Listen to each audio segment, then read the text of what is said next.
Hello guys, welcome to my channel. तो आज मैं लेकर आई हूँ एक न्यू स्टोरी।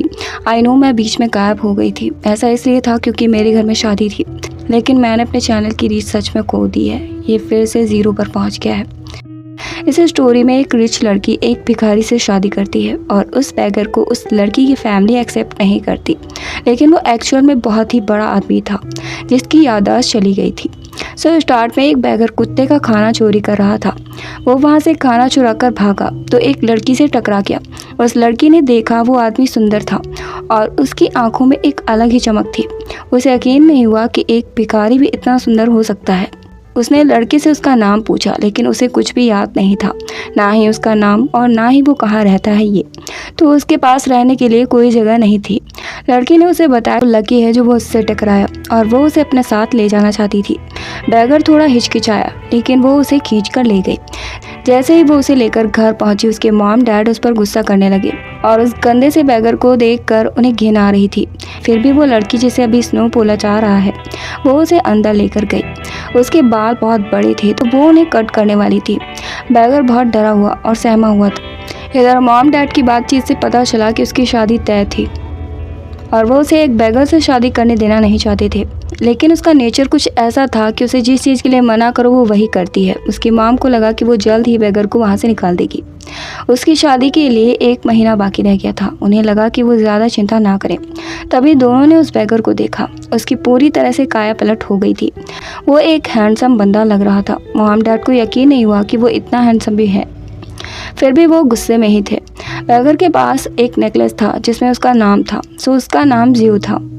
स्नो को वो बहुत अच्छा इंसान लगा और वो उसे हमेशा अपने पास रखना चाहती थी। जैसे ही वो आगे बढ़े, स्नो के डैड ने अजियो को जूता फेंक कर मारा, जिससे उसने पकड़ लिया। वो बहुत ही मासूम था। उसने जूता साफ किया और उन्हें पहनाया भी, लेकिन डैड ने उसे धक्का दे दिया। जब स्नो उसे बचाने भागी तो उसके डैड ने उसे भी थप्पड़ मार दिया। जियो ने उन्हें धक्का दिया और वो वहाँ से भाग गए। स्नो ने जियो से पूछा कि क्या वो उससे शादी करेगा और वो तुरंत तैयार भी हो गया। वो उसे प्रोटेक्ट करने वाला था। स्नो ने भी वादा किया कि वो उसे कभी भी भूखा मरने नहीं देगी। इधर स्नो का भाई हाओ टियान बहुत गुस्से में था। उसकी शादी जिसे तय थी वो उस बैगर और स्नो दोनों को जिंदा उसके सामने चाहता था। सो वो अपने मॉम डैड पर गुस्सा कर रहा था कि उन्होंने उसे रोका क्यों नहीं। तभी स्नो जियो को लेकर आ गई। हाओ टियान ने उसके आते ही जियो को मारने की कोशिश की, लेकिन जियो ने उसे रोक लिया और उल्टा मारा भी। स्नो के डैड बहुत गुस्से में थे। फिर भी स्नो ने जियो की साइड ही ली, क्योंकि हाओ टियान ने ही पहले शुरू किया था। उसने बताया कि उसने शादी कर ली है। हाओ टियान गुस्से में था क्योंकि मिस्टर गू जिससे स्नो की शादी होने वाली थी, उसने 50 मिलियन युआन देने का वादा किया था, तो उसका उनसे शादी करना बहुत ज़रूरी था। लेकिन स्नो ऐसा करना नहीं चाहती थी। उसने घर से जाने का फैसला किया। हाओ टियान अब मिस्टर गू से मैटर निपटाना चाहता था। इधर स्नो ने जियो को बताया कि भले ही कोई उसे पसंद ना करे, वो उसे पसंद करती है और वो जल्द वहाँ से चले जाएंगे। क्योंकि उनकी प्रॉपर शादी नहीं हुई थी तो उसने जियो को रिंग पहनाई और उसने भी। स्नो ने वादा किया कि वो उसका खर्चा उठाएगी। जियो उसका खर्चा खुद उठाना चाहता था, लेकिन उसके पास पैसे नहीं थे, तो वो एक बेबी लेने वाला था। स्नो को हंसी आई कि लड़के बच्चे पैदा नहीं कर सकते, वो बस उसके साथ रहे, यही काफ़ी है। वो अगले दिन घूमने जाने वाले थे। अगले दिन जब जियो की आंख खुली तो स्नो गायब थी और नीचे मिस्टर गू अपने आदमियों के साथ बैठे हुए थे। हाओ टियान चाहता था कि वो जियो को मार दे और उसकी बहन उनकी हो जाएगी। मिस्टर गू नाराज थे क्योंकि जियो ने उसकी औरत को चुरा लिया था। जैसे ही जियो वहाँ आया, उन्होंने उसे पकड़ लिया। इधर स्नो की माँ उसे शॉपिंग के बहाने बाहर ले गई, लेकिन स्नो को जियो की चिंता थी, इसलिए वो वहाँ से भाग गई। इधर मिस्टर गू जियो की उंगली में रिंग देखकर बौखला रहा था। उसने जियो का हाथ काटकर कुत्तों को खिलाने का ऑर्डर दिया। अब कुछ न्यू कैरेक्टर्स दिखाए गए। शिया और फेंग साओ। जो जियाओ था वो कंपनी का वाइस मैनेजर था और जो फेंग साओ था वो प्रेसिडेंट का भाई था। सो प्रेसिडेंट गायब था और उसका भाई कंपनी हथियाने वाला था। जियाओ को यकीन था कि प्रेसिडेंट मरा नहीं है। साओ जो था वो कानूनी कार्रवाई करने वाला था और उसने अपने भाई का डेथ सर्टिफिकेट भी बनवा रखा था। जियाओ ने प्रेसिडेंट के पास एक लोकेटर रखा था जो कि अभी मिला नहीं था, तो उसे यकीन था कि वो जिंदा है और उसने और आदमी भेजे जो उन्हें जल्द से जल्द ढूंढ सके। इधर मिस्टर गू जियो का हाथ काटने ही वाला था, तभी स्नो पहुंच गई। मिस्टर गू बहुत गुस्से में था, लेकिन स्नो से शादी करने को तैयार नहीं हुई। वो धमकी देकर गया कि वो उसे घुटनों पर लेकर आएगा। उसके जाने के बाद वो अपनी फैमिली से नाराज़ हुई क्योंकि वो उसे चाल चलकर वहाँ से ले गए थे। मिस्टर गू की फैमिली उनका बहुत समय से ख्याल रख रही थी। अगर वो शादी ना करती तो वो बहुत प्रॉब्लम होने वाली थी। फिर भी वो शादी करने के लिए तैयार नहीं हुई क्योंकि उसकी शादी हो भी चुकी थी। जियो ने वादा किया कि वो स्नो का ध्यान रखेगा, लेकिन स्नो की माँ को गुस्सा आ गया क्योंकि वो उनके घर में पड़े पड़े खा रहा था। वो कैसे स्नो का ध्यान रखता। स्नो को अब बर्दाश्त नहीं हुआ और वो घर छोड़कर जाने लगी। स्नो की फैमिली ने मिस्टर गू के आदमियों को बुला लिया था और वो जियो को मारने वाले थे। स्नो कार में बैठी और जियो सामान रखने ही चला, तभी ड्राइवर गाड़ी लेकर भाग गया। जियो चीखता रहा और स्नो भी। अचानक दूसरी गाड़ी ने जियो को ठोकर मार दी और उसे अपना पास्ट याद आ गया। वही प्रेसिडेंट था जिसका एक्सीडेंट हुआ था और उसके लोकेटर से सिग्नल्स निकले। इधर शाह को जिया से प्राइवेट डॉक्यूमेंट्स के पासवर्ड चाहिए थे, जो पासवर्ड प्रेसिडेंट और बस वही जानता था। वो किसी भी हाल में पासवर्ड बताने को तैयार नहीं था। तभी उन्हें सिग्नल्स मिले और वो जियो को ढूंढने चले गए। इधर स्नो को मिस्टर गू के पास ले जाया गया और वो उससे ज़बरदस्ती शादी करना चाहता था। पहले तो स्नो तैयार नहीं थी, लेकिन जब उसे पता चला कि जियो को मार देंगे तो वो भीख मांगने लगी। मिस्टर गू ने उसे घुटनों पर आकर भीख मांगने को कहा और उसने वो किया भी, लेकिन उसे बताया गया कि जियो मर चुका है। स्नो के मॉम डैड खुश थे कि मामला निपट गया है। शादी होते ही उन्हें पैसे मिलने वाले थे। इधर जियो के आदमी उसके पास पहुंच गए और उसे तुरंत हॉस्पिटल लेकर गए। जल्द ही उसे होश आया और वो स्नो को ढूंढना चाहता था। उसे सब याद आ गया था। जिया को हैरानी थी कि उसकी शादी हो चुकी है। खैर, जियो तुरंत स्नो को ढूंढना चाहता था क्योंकि उसे पता था कि उसकी शादी होने वाली है। इधर स्नो को ज़बरदस्ती शादी करनी पड़ रही थी और वो बहुत ही उदास थी। इधर जियो तुरंत उसके पास जाने के लिए तैयार हुआ।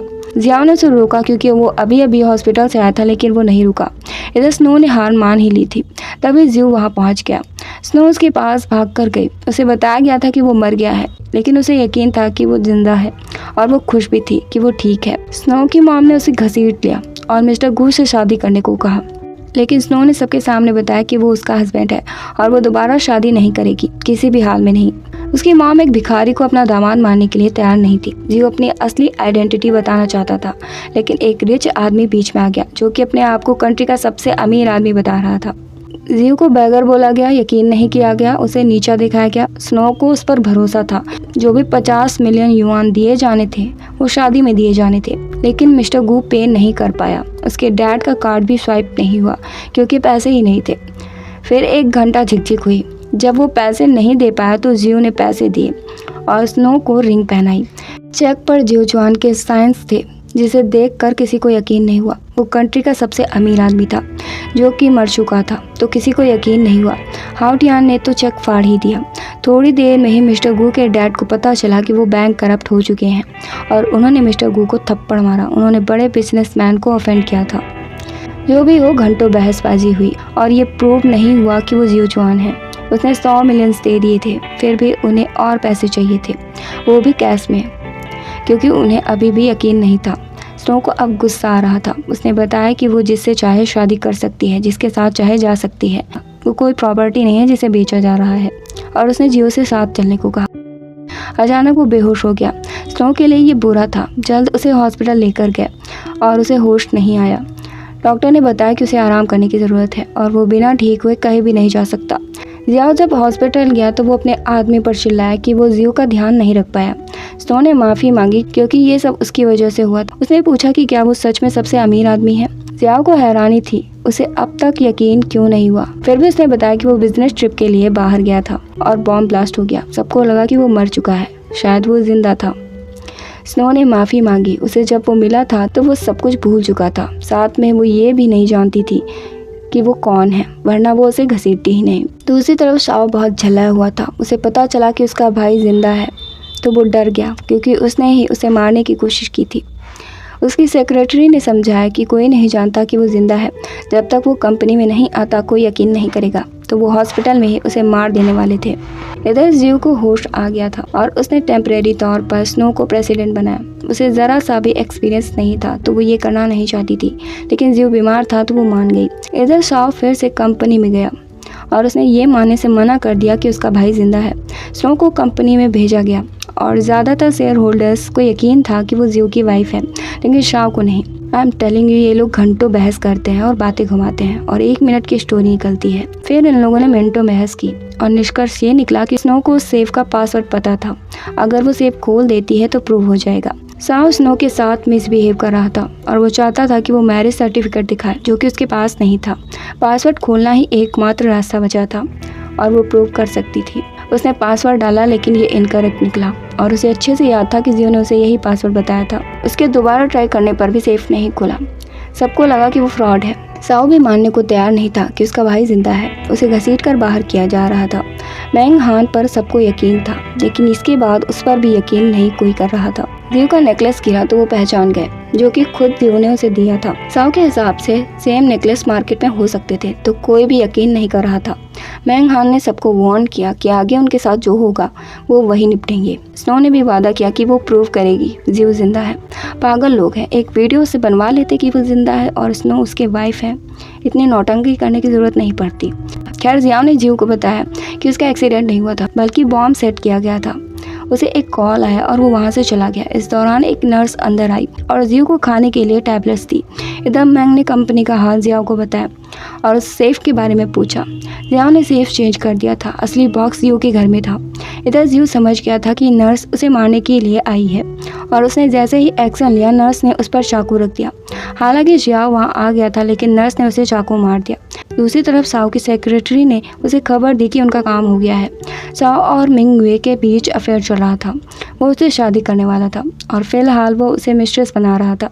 इधर स्नो जियो के घर रहने गई जो कि ऑफिस के पास ही था। साओ अपनी ग्रैंड माँ को पिक करके आया क्योंकि आज उनका बर्थडे था और उसने उनसे कंपनी के बारे में बताया कि शेयर होल्डर्स ने आउटसाइडर्स की साइड ली तो वो गुस्से में आ गई। तभी स्नो वहाँ पहुँच गई। मैंग ने बताया कि वो उनकी बहू है तो दादी को शौक लग गया। उनका पोता मर चुका था। स्नो ने समझाया कि वो बीमार है और हॉस्पिटल में है। जब वो ठीक हो जाएगा तो वो खुद एक्सप्लेन करेगा। दादी को बहुत अजीब लगा कि उनका पोता जिंदा है लेकिन शाओ अभी भी उन्हें ये मानने नहीं दे रहा था कि वो जिंदा है। उनकी बहस हुई और स्नो वहाँ से चली गई। रात को बर्थडे पार्टी हुई और स्नो भी दादी के लिए गिफ्ट लेकर गई। वह एंटीक पीस लेकर आई हुई थी लेकिन शाओ ने उसे तोड़ दिया ये बोलकर कि वो सस्ता और नकली है। स्नो ने बताया कि वो उसके भाई ने ही खरीदा है और अब दादी भी मानने को तैयार नहीं थी कि जियो जिंदा है। शाओ ने बताया कि उसने सुना कि जियो को स्टैब किया गया है और वो इमरजेंसी रूम में है। ये बात स्नो को भी पता नहीं थी। वो तुरंत रोने लगी और मैंग से पूछा और कंफर्म हुआ कि वो मर गया है। उसकी डेड बॉडी वहाँ लाई गई लेकिन वो डमी निकली। अब जाकर जियो सबके सामने आया। उसे देखकर स्नो बहुत खुश थी लेकिन जाओ घबरा गया। जियो ने बताया कि ये सब उसने ही किया है और उसे मारने की कोशिश की। जियाओ ने सारा इल्ज़ाम मैंग वे पर डाल दिया लेकिन जियो के पास सबूत थे। दादी भी उसे बचा नहीं सकती थी तो उसे पकड़ लिया गया। दादी को अफसोस था कि वो इस बात को मानने के लिए तैयार नहीं थी कि वो जिंदा है। जियो स्नो को लेकर चला गया और एक लड़की ने दादी के कान भर दिए कि स्नो जियो के साथ पैसे के लिए है। दूसरी तरफ स्नो के घर वालों को पता चला कि जियो सच में अमीर है और उन्हें पछतावा हुआ कि उन्होंने 100 मिलियन का चेक फाड़ दिया था। अगले दिन दादी जियो के घर पहुंच गई और स्नो से मिली। जियो के भाई के कारनामे के बाद उन्हें स्नो पर भरोसा नहीं था। उन्हें लगा वो पैसे के लिए उसके साथ है और उसे रुपए देकर वहां से जाने को कहा। जियो की जब आंख खुली तो वो गायब थी। जियो इस बात से बहुत परेशान हो गया तो दादी ने उससे कह दिया कि वो अपने माँ बाप से मिलने गई है। वो चाहती थी कि जियो उसे छोड़ दे लेकिन वो उसके लिए तैयार नहीं हुआ। इधर स्नो सच पे अपनी फैमिली से मिली और उसकी फैमिली को बस पैसे से ही मतलब था। स्नो जानती थी कि वो पैसे के लिए उससे मिले हैं लेकिन उसका ब्रेकअप हो चुका था। जैसे उसके घर वालों ने जियो को पसंद नहीं किया वैसे ही उसकी फैमिली ने भी स्नो को पसंद नहीं किया। जल्द स्नो को पता चला कि वो प्रेग्नेंट है और वो ये बात जियो को बताना नहीं चाहती थी। इधर जियो परेशान था। स्नो अब तक वापस नहीं आई थी। दादी ने उस लड़की को डिनर के लिए बुलाया और जियो से उससे बात करने को कहा। स्नो ने उन्हें देखा तो उसे लगा कि उसका कोई चांस अब नहीं रहा तो वो गुड बाय बोलने आई लेकिन जियो ने उसे रोक लिया। जब वो खाने के लिए बैठे तो जियो ने बताया कि स्नो प्रेग्नेंट है। स्नो को हैरानी हुई कि उसे कैसे पता है। सो ये आइडिया जियाओ ने उसे दिया था। इस तरह दादी स्नो को नहीं निकालेंगी। वो लड़की बहुत जला गई और वहाँ से चली गई। दादी ने जब सुना कि वो प्रेग्नेंट है तो वो खुश हो गई और स्नो का ख्याल भी रखा। उसकी उल्टी ने ये कंफर्म कर दिया कि वो प्रेग्नेंट है लेकिन जियो को लगा कि वो नाटक कर रही है। इसके बाद उसने जियो से इसके बारे में पूछा और उसने बताया कि उसने ये सब नाटक किया था ताकि उसे कोई बुली ना करे। अब बात उसके पेरेंट्स की हो रही थी जो कि पैसे चाहते थे। जियो ने पैसे देने को तैयार था लेकिन स्नो गुस्से में थी। उसे याद था कि कैसे उसके साथ बुरा बर्ताव किया गया था। फिर भी जियो ने उन्हें माफ़ कर दिया और दोनों फैमिली से मिले, लेकिन वो अब तक पैसे चाहते थे। स्नो के पास आइडिया था। उसने एक बॉक्स मंगवाया जो कि लॉटरी जैसा था। उसमें या तो 0 पैसे मिलते या फिर 100 मिलियन, और उन्हें बस 250 युआन ही मिले। स्नो अब तक कुछ भूली नहीं थी। इसके बाद स्नो उस लड़की से मिली जिससे जियो की शादी होने वाली थी। उसे स्नो से बहुत शिकायत थी और वो उसे नीचा भी दिखा रही थी। उसने स्नो को जूस पिलाया जिसमें उसने कुछ मिला दिया। जियो और स्नो दोनों शादी की तैयारी कर रहे थे और खुश थे। अचानक स्नो के साथ हादसा हुआ और वो हॉस्पिटल जा पहुंची। अब जाकर जियो को पता चला कि वो सच में प्रेग्नेंट थी। जब उसने बात की तो पता चला कि वो योरा से मिली थी और वो उसे माफ़ करने वाला नहीं था। दादी को लगा कि वो कोई अच्छी लड़की थी, लेकिन उसकी असलियत अलग ही निकली। उसके प्रेग्नेंट होने की खबर जब स्नो की फैमिली को मिली तो वो फिर से लालच दिखाने आ गए। उनका दिमाग अभी तक पैसे में ही लटका हुआ था। खैर, दोनों ने फाइनली शादी कर ली और यहीं पर स्टोरी का एंड हो गया। स्टार्ट में मुझे स्टोरी अच्छी लगी थी, लेकिन लास्ट तक आते आते सब बहुत बेकार बोरिंग हो गया।